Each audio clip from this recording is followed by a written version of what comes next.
Hai, selamat datang di Kaktus Iden Channel.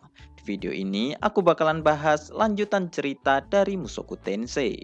Dan seperti biasa, subscribe dulu channel ini untuk memberikan dukungan.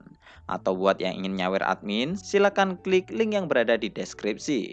Oke, tidak usah lama-lama, kita mulai saja videonya. 3, 2, 1.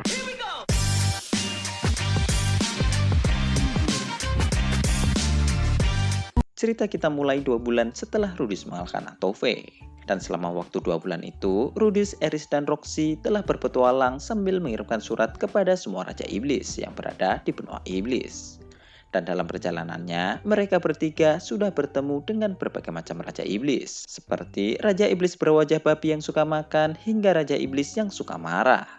Orsted sempat memperingati Rudius untuk tidak melakukan tindakan yang aneh di depan mereka, yang mana hal itu kemudian membuat Rudius menjadi semakin waspada.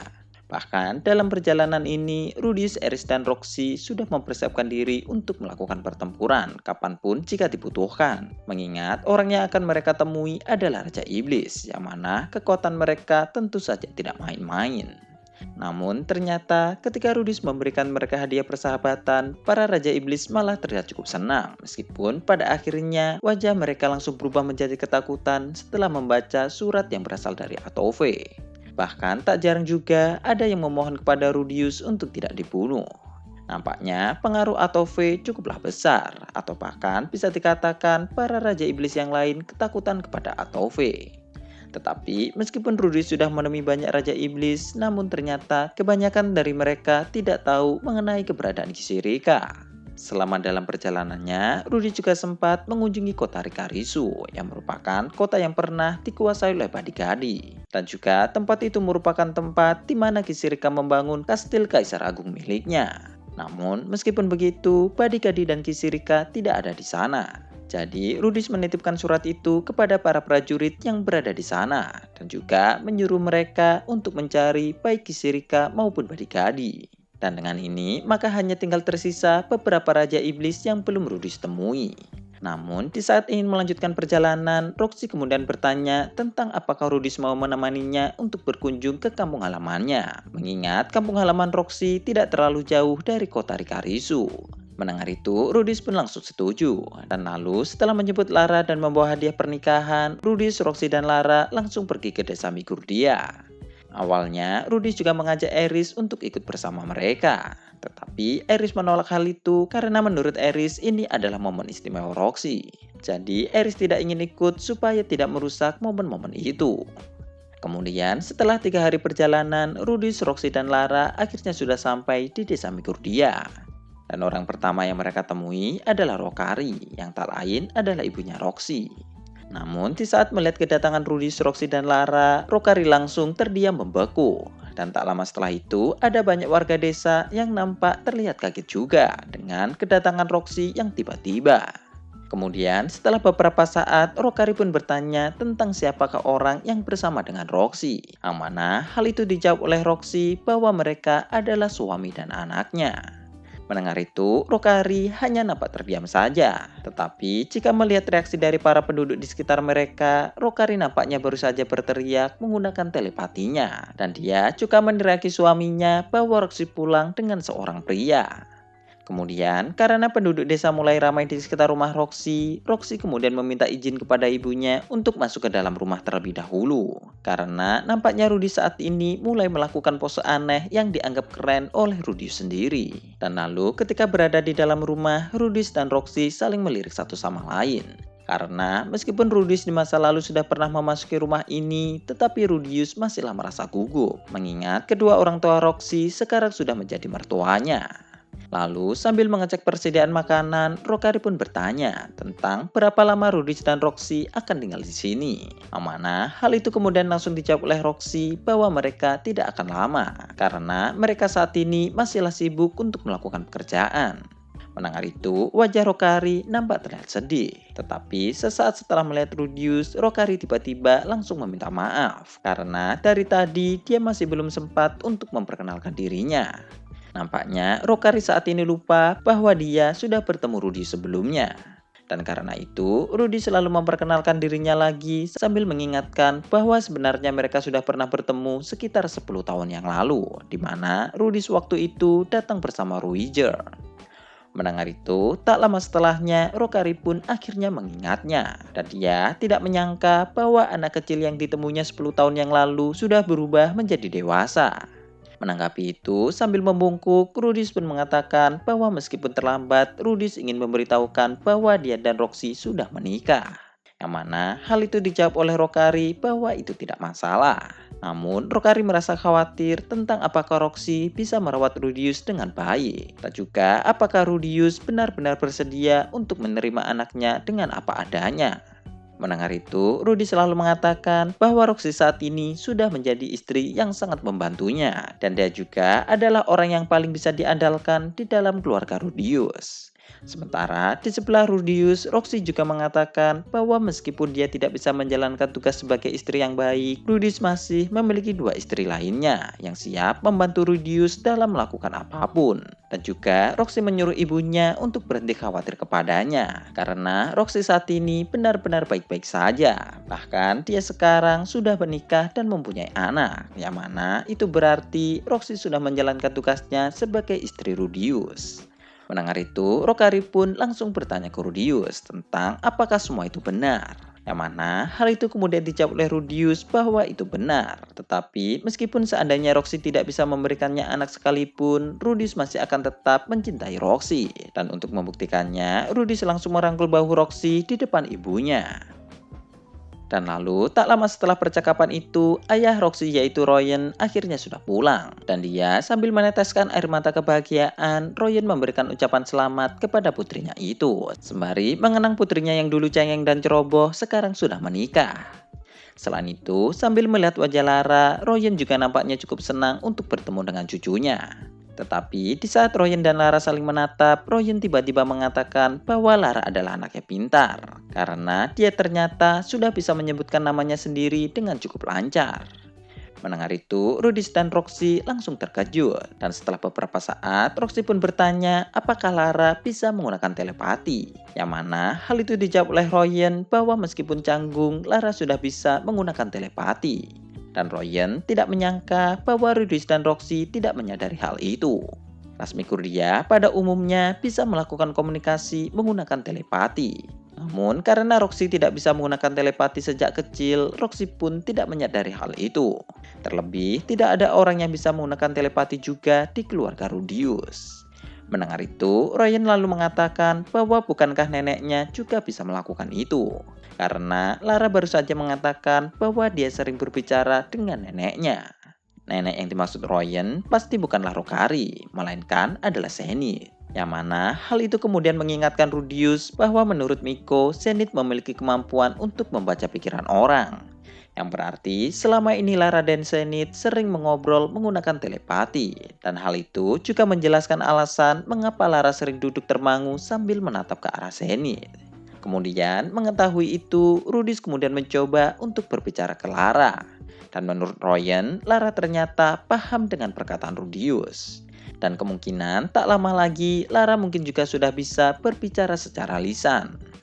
Awalnya, dulu Rudis pernah khawatir saat Lara menjadi anak yang cukup pendiam. Tetapi ternyata Lara adalah anak yang cukup komunikatif. Meskipun cara komunikasinya saja yang cukup berbeda.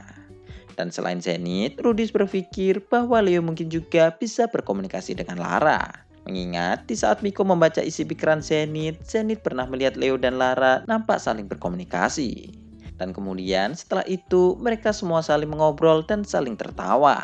Dan lalu di akhir obrolan, Rudis kemudian mengembalikan uang yang pernah dipinjamnya dulu sebesar 10 kali lipat. Serta Rudis memberikan hadiah pernikahannya juga. Malam harinya, orang tua Roxy melakukan perjamuan untuk Rudis dan Roxy. Yang mana Rudis kemudian harus memalsukan senyumannya ketika dia harus memakan daging Greatland Tortoise. Suasana di rumah itu cukuplah hangat. Namun entah mengapa Roxy saat ini malah terlihat tidak senang. Yang mana melihat itu, Rudis kemudian memutuskan untuk menginap malam ini. Dan lalu karena Rudis dan Roxy sudah menikah, mereka bersama Lara diizinkan untuk tidur di rumah kosong yang terletak di dekat rumah Roxy. Rumah itu sedikit berdebu, tetapi di sana sudah tersedia satu ranjang dengan 2 bantal yang diletakkan berjajar. Suasana kamar cukuplah mendukung, tetapi karena gajah milik Rudy sedang berpuasa, Rudy tidak bisa melakukan ritual mantap-mantap bersama dengan Roxy. Terlebih saat ini ada Lara yang juga berada di samping mereka. Namun di saat Rudy melihat Roxy yang tertidur tanpa daya, nafsu Rudius akhirnya pun mulai memuncak. Sebenarnya untuk sementara ini Rudy sudah memutuskan untuk tidak melakukan ritual mantap-mantap dengan semua istrinya karena Rudy tidak ingin menambah anak untuk sementara waktu. Tetapi Rudy tiba-tiba terfikirkan bahwa meritual istrinya tidak akan menjadi masalah selama mereka tidak hamil. Jadi Rudy kemudian berniat untuk mencoba hal itu kepada Roxy. Namun di saat Rudius ingin menyentuh Roxy, Roxy tiba-tiba memanggil nama Rudius. Yang mana karena kaget, Rudius pun langsung berpura-pura sudah tertidur. Meskipun begitu, Roxy pada akhirnya sudah mengetahui bahwa Rudius hanya berpura-pura saja. Dan lalu setelah membangunkan Rudius, Roxy dengan wajah serius mengatakan bahwa dia ingin membahas sesuatu mengenai Lara. Mendengar itu, Rudius pun langsung memperhatikan Roxy. Dan ternyata alasan mengapa Roxy tidak terlihat senang dari tadi, hal itu karena dia nampak sedang memikirkan kekuatan khusus yang dimiliki Lara yang berasal dari ras Mikurdia. Dan benar saja, Roxy memulai pembahasannya dengan mengatakan bahwa dia sebenarnya sudah menduga Lara memiliki kekuatan telepati semenjak Lara sering saling menatap dengan Zenith. Rudius mungkin tidak menyadarinya karena Rudius akhir-akhir ini sedang sibuk untuk pekerjaannya.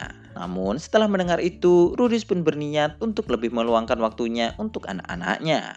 Dan lalu sambil membelai kepala Lara, Roxy akhirnya mulai menceritakan kegelisahannya. Di mana di masa lalu Roxy tumbuh dan terasingkan di lingkungan rumahnya sendiri. Karena Roxy tidak bisa menggunakan telepati semenjak dia lahir. Dan lalu karena alasan itulah Roxy kemudian memutuskan untuk pergi ke kota dengan alasan bahwa orang-orang yang berada di sana tidak menggunakan telepati untuk berkomunikasi. Dan lalu sambil meningkatkan kemampuan komunikasinya, Roxy pun akhirnya mulai mendapatkan kenalan hingga akhirnya Roxy memutuskan untuk menjadi petualang. Kehidupan Roxy cukuplah sulit karena diakibatkan ketidaknormalannya, Roxy harus keluar ke kota untuk mencari jati dirinya sendiri. Dan lalu karena Lara juga memiliki kelainan sejak kecil juga, Roxy kemudian merasa khawatir bahwa Lara suatu hari nanti juga menjadi petualang untuk mencari tahu tentang jati dirinya, mengingat tidak ada banyak orang yang bisa menggunakan telepati di dunia ini. Dalam kasus ini, Roxy dikucilkan dari desa dan pergi ke dunia yang lebih luas karena dia tidak bisa menggunakan telepati. Tetapi berbeda dengan Roxy, Lara ternyata mengalami nasib yang sebaliknya. Yang mana itu berarti Lara akan mengalami kesulitan di dalam kehidupan di kota. Ras Mikurdia adalah ras yang spesial karena mereka memiliki kemampuan telepati. Tetapi bagi dunia, berkomunikasi menggunakan telepati adalah sesuatu yang tidak normal. Yang mana mereka kemudian dianggap sebagai ras yang cukup aneh, bahkan di benua iblis sekalipun. Dan lalu karena alasan inilah Roxy kemudian bertanya ke Rudius apakah mereka harus meninggalkan Lara kepada ayah dan ibunya untuk tinggal di desa ini. Dan kemudian setelah Lara berusia 10 atau 15 tahun, Rudius dan Roxy akan kembali lagi untuk menanyakan keputusan Lara apakah Lara akan meninggalkan desa ini atau memilih untuk tetap tinggal. Mendengar itu, Rudius pun menjadi kaget karena di dalam hati Rudius ingin melihat Lara tumbuh dengan mata kepalanya sendiri. Tetapi nampaknya Roxy sekarang memiliki pemikiran yang lain. Roxy sebenarnya juga tidak ingin melepaskan Lara, tetapi Roxy hanya tidak ingin Lara mengalami nasib yang sama dengan dirinya yang dulu. Terlebih Lara juga memiliki rambut berwarna biru yang sama dengan Roxy. Yang mana di wilayah manusia, mereka masih merasa paranoid dengan orang yang memiliki rambut biru dan hijau, mengingat kekacauan yang sudah dibuat oleh Laplace di masa lalu. Dan lalu, anak yang berambut biru serta tidak bisa berbicara dengan normal pasti akan menjadi target pembulian yang cukup empuk. Mendengar itu, Rudy sejujurnya tidak setuju dengan saran yang diberikan oleh Roxy. Tetapi jika Roxy berpikir itu adalah hal yang terbaik, Rudy pun menjadi cukup bingung untuk membuat keputusan. Melihat kecemasan Rudius, Roxy tiba-tiba meminta maaf dan menyuruh Rudius untuk melupakan semua perkataan yang dia katakan sebelumnya. Dan mereka kemudian memutuskan untuk mengakhiri percakapan dan segera pergi tidur. Dan lalu keesokan harinya ketika Rudis, Roxy, dan Lara akan meninggalkan desa, seperti biasa desa Migurdia masihlah terdengar sepi. Hal itu karena setiap percakapan mereka masihlah menggunakan bahasa telepati. Dan Roxy yang melihat ini merasa bahwa dia sangat bersyukur dengan kehidupan yang sudah dia jalani. Terlebih setelah bertemu dengan Rudius, Roxy merasa bahwa hidupnya menjadi semakin berwarna dan menarik. Ryan dan Rokari mengantar kepergian Rudius, Roxy, dan Lara hanya sampai depan pintu gerbang desa. Tetapi di saat Ryan ingin menggendong Lara sebelum berpisah, Lara ternyata tidak mau melepaskan genggaman tangannya dari baju Roxy. Bahkan Lara terus menempel ke Roxy seperti dia tidak mau untuk melepaskan Roxy. Dan saat melakukan itu, Lara juga menatap Rudius dengan alis berkerut dan mulut yang cukup cemberut. Seolah-olah dia seperti terlihat akan menangis. Melihat itu, Rudy selalu berpikir apakah Lara sekarang mencoba untuk meminta sesuatu darinya. Sementara Ryan yang melihat Lara kemudian mengatakan bahwa Lara barusan mengatakan dia tidak ingin berpisah dengan ibunya. Mendengar itu, Roxy pun terkejut. Dan tanpa diduga, Lara tiba-tiba mengatakan bahwa dia ingin tetap bersama mamanya. Mendengar itu, sambil menahan untuk tidak menangis, Roxy pun langsung memeluk Lara, sembari mengatakan bahwa mereka akan tetap bersama. Nampaknya Lara bersikap seperti itu sebelumnya karena dia nampaknya mendengar percakapan antara Rudis dan Roxy. Namun untuknya sekarang, baik Roxy dan Lara sudah berubah menjadi lebih tenang. Kemudian setelah semuanya terkendali, Ryan pun bertanya tentang kapan Roxy akan pulang lagi. Yang lalu dijawab oleh Roxy bahwa dia mungkin akan kembali di saat Lara sudah berusia sekitar 10 tahun. Dan lalu setelah perpisahan itu, Rudis, Roxy, dan Lara akhirnya pergi meninggalkan desa. Sebenarnya, Rudis masih merasa canggung dan bahagia saat mengunjungi mertuanya itu. Meskipun sayangnya Rudis saat ini tidak bisa mengunjungi baik kedua orang tua Eris maupun Sylvie, karena kedua orang tua mereka sudah lama meninggal. Oke, sekian dulu untuk pembahasan di video kali ini. Pembahasan selanjutnya mungkin akan kita bahas di video selanjutnya. Jangan lupa tulis pendapat kalian di kolom komentar dan juga like dan subscribe. Terima kasih sudah mendengarkan dan goodbye.